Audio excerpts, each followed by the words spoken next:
And so what I would like you to do is actually to formulate questions for our panelists, rather than take an extensive amount of time to sort of provide your point of view. Of course, questions will always also contain your point of view, but if you could keep your questions very short and make them questions for our panelists, and you can either ask a general question or a specific question for one or more of the panelists. And like I said, we'll take a couple of questions and then ask the panelists to answer. Yeah. Just a short question to Brian. You mentioned... Oh, and I'm sorry, since we have quite a large group, could you just quickly identify yourself? Yeah. Some of the others who have been here all day would recognize you. We have a large group right now, thanks. Last Brian from Free University in Berlin. You mentioned the necessity of getting the Germans and the French in, and it sounded a bit like there's some hesitance.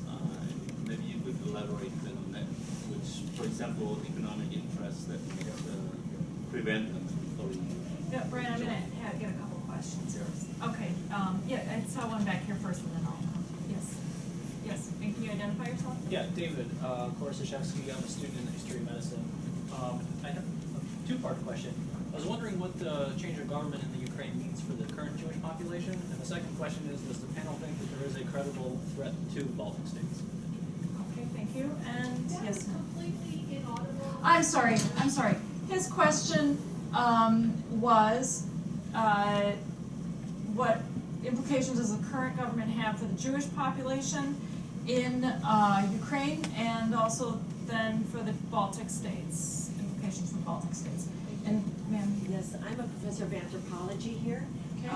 So my question is to everyone on the panel and also to our visitor from Crimea, that are there other supranational citizenship allegiances that you see on the ground? Certainly after Chernobyl, one would think of the environmental movement. So other kinds of allegiances, not just with the EU, but at the supranational level that could help us understand where leverage points might be for organizing, and also this is connected to whether how important social media and the internet is there. Is it available? Okay. Did everyone hear that? Yeah. And then yes, I was just really struck by what seemed to me very different takes of the situation between John Paul on the one hand and Brian on the other hand. Much more optimistic view of the democratic potential within Ukraine and a much more skeptical view, John Paul, on your side. So I would really like the two of you to comment on each other's comments. all right. And I'm Joachim Salisbury, sociologist. Okay. And If it's possible. Yes, sure. yes, sure. Yeah, quick question. Does Ukraine have any chance to return Crimea? If yes, how long it will take? Okay. So the question Yeah. is, does Ukraine have any chance to regain Crimea, and if so, how long will that take? Brian, the first question came to you, so I'll let you start. This relates to German and French interests. There's no question that they differ from American interests. They differ from American interests in both in geography and in economy. It clearly was, especially with respect to Germany, a lot of economic activity going on between Russia and Germany. I think also, though, you have to say that despite that, the countries have stayed together with respect to the sanctions. Now, what it has meant is that the sanctions haven't been as forceful and as extensive. There is no question that they could really close down the financial institutions of Russia if they wanted to. I mean, they already have basically targeted people close to Putin as opposed to targeting the whole Russian population at this point. Whether or not that's in the cards, the latest word from Angela Merkel is if there is a serious violation of the ceasefire, then we will take more steps. What does that mean? So I think everybody's watching the ceasefire agreement isn't dead yet, despite the fact that there have been violations all over the place. But if there is a serious violation, and I would say a serious violation would include more attacks on Mariupol and an indication that the separatists are going to move further south toward Crimea, that there would have to be action. And my guess is that if that were to occur, the United States would once again be leaning forward with respect to providing armaments to Ukraine. I'm not sure they're leaning forward now, primarily because Angela Merkel and the French don't want that yet. I don't think that they mind the fact that there's a threat that could occur, because they think that's helping them with the diplomacy. But I mean, it may be a little bit like Chamberlain visiting Munich, and we don't know at this point.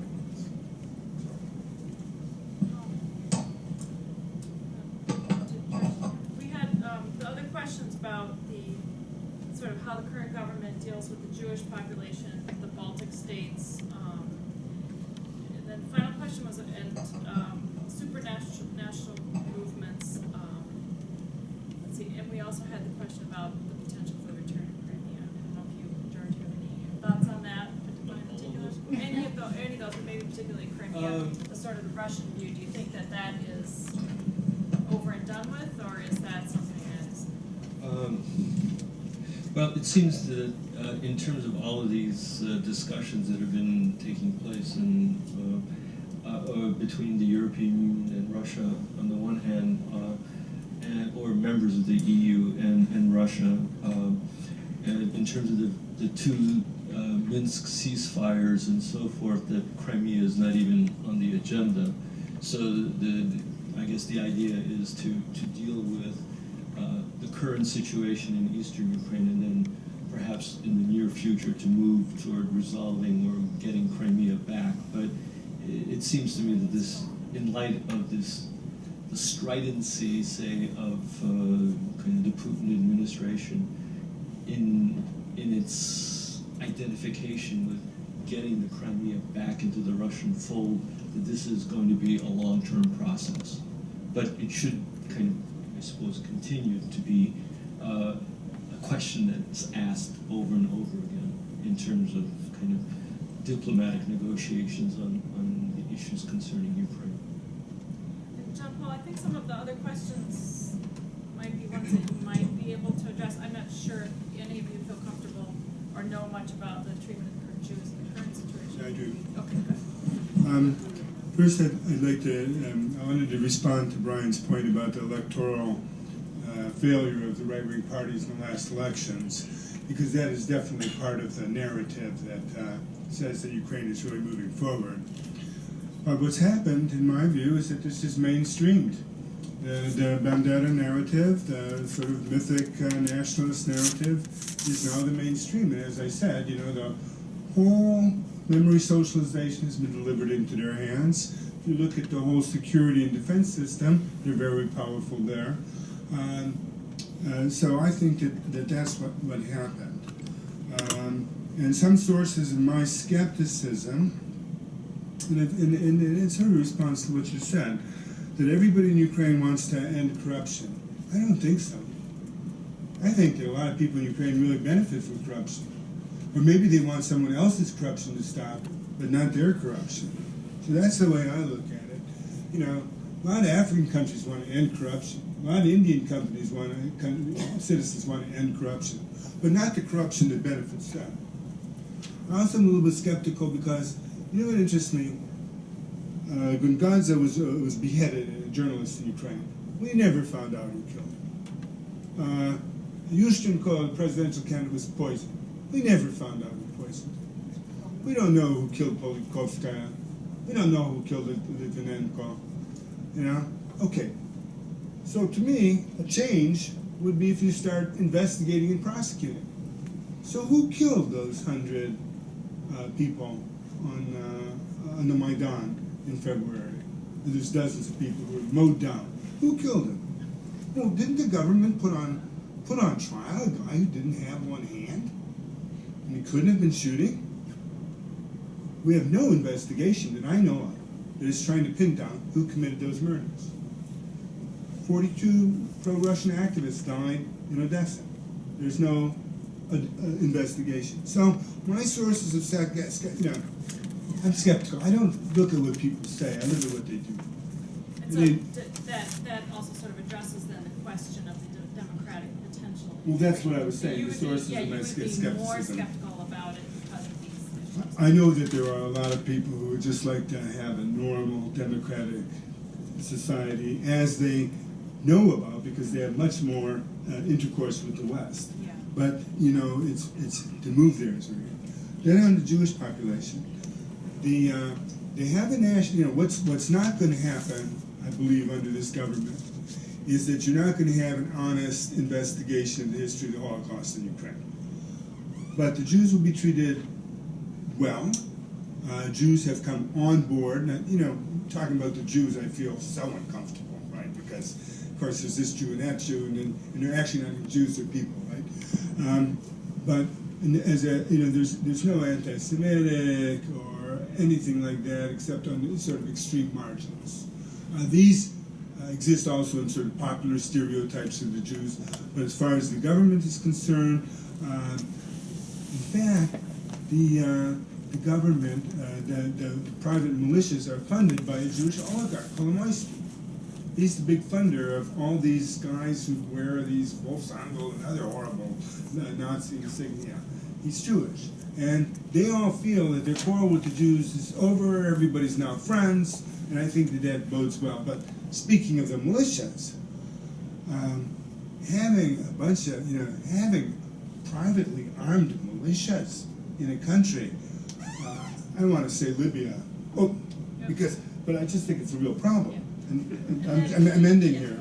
The Baltic state issue, I don't know. I can't do that, but I can do. What was the specific question about the Baltic state? Is there a credible threat for Russian expansion? Is there a credible threat for Russian expansion? Maybe that's Brian?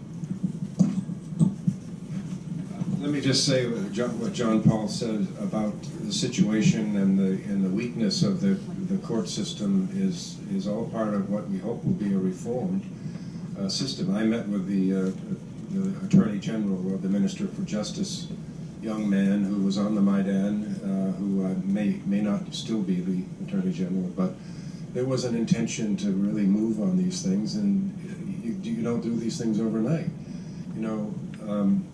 I may say this is half full of water. I think that's about what it is in Ukraine right now. So, but you have to be optimistic that human beings can change and that there's enough of a motivation for them to change. With respect to the Baltics, my concern has always been that there is a fairly large population of Russian-speaking people in each of these countries, from 15% to 25% perhaps. They, in Estonia, just almost, the person who won the election, who's 35 years old, is the president of Estonia, is won by 25% of the vote and formed a parliamentary coalition, but the Russian-speaking party got 24% of the vote. Not that they would have the hope of forming a coalition, but the Russian-speaking people in the Baltics have not been treated well, and until relatively recently, and there were major demonstrations a few years ago in Estonia, and the result of that was the government began to invest more resources.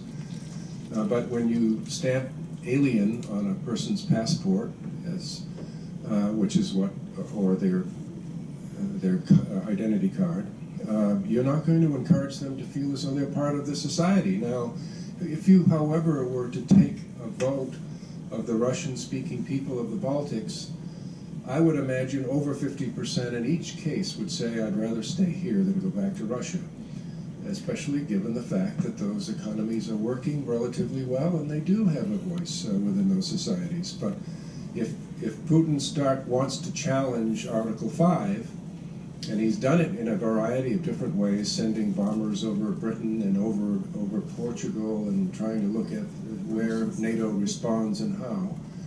If he really wants to challenge Article 5, he'll try to stir up the Russian-speaking populations of the Baltics. I'm not sure that he would succeed today. And we had finally we had the question about supranational, and John Paul. Yeah, I sort of Pass say. the mic.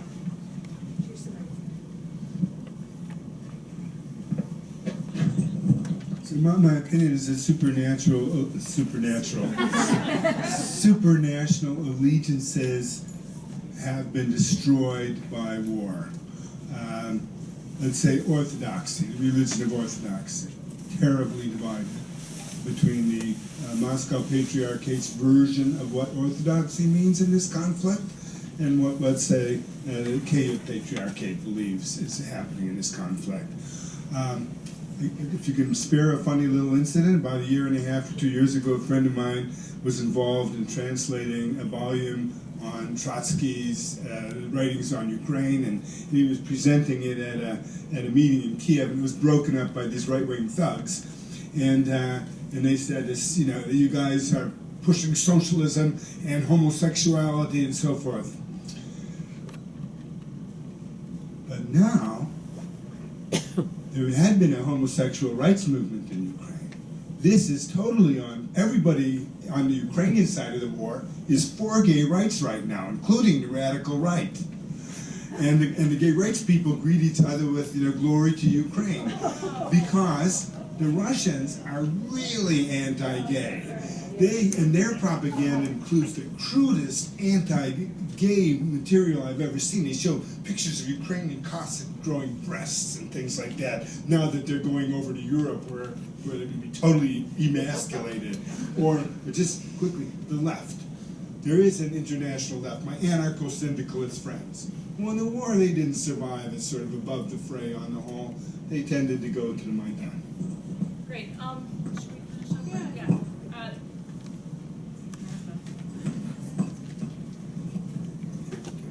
Yeah, I think with that we will wrap up. I know a lot of you have been here for a long day, and it's a lot of these questions I think are out there to be really looked at very closely. When I was in Poland 2004 to 2008, I think a lot of Americans and a lot of other Europeans laughed a little bit patronizingly whenever the Poles would raise their concerns about Article 5 and about whether or not someone would come to defend them should Russia become aggressive again. And I think a lot of people thought, oh, Russia, that's done with, they won't do that again. And so there is a lot going on in Europe, in the EU, a lot of debate about how Europe as the EU and Europe as NATO should be responding to these, and how Europe deals with its own past in addressing these current problems today. With that, we will wrap up, and I'd like to thank the panelists today. I think we could have continued for hours and hours, but thank you very much.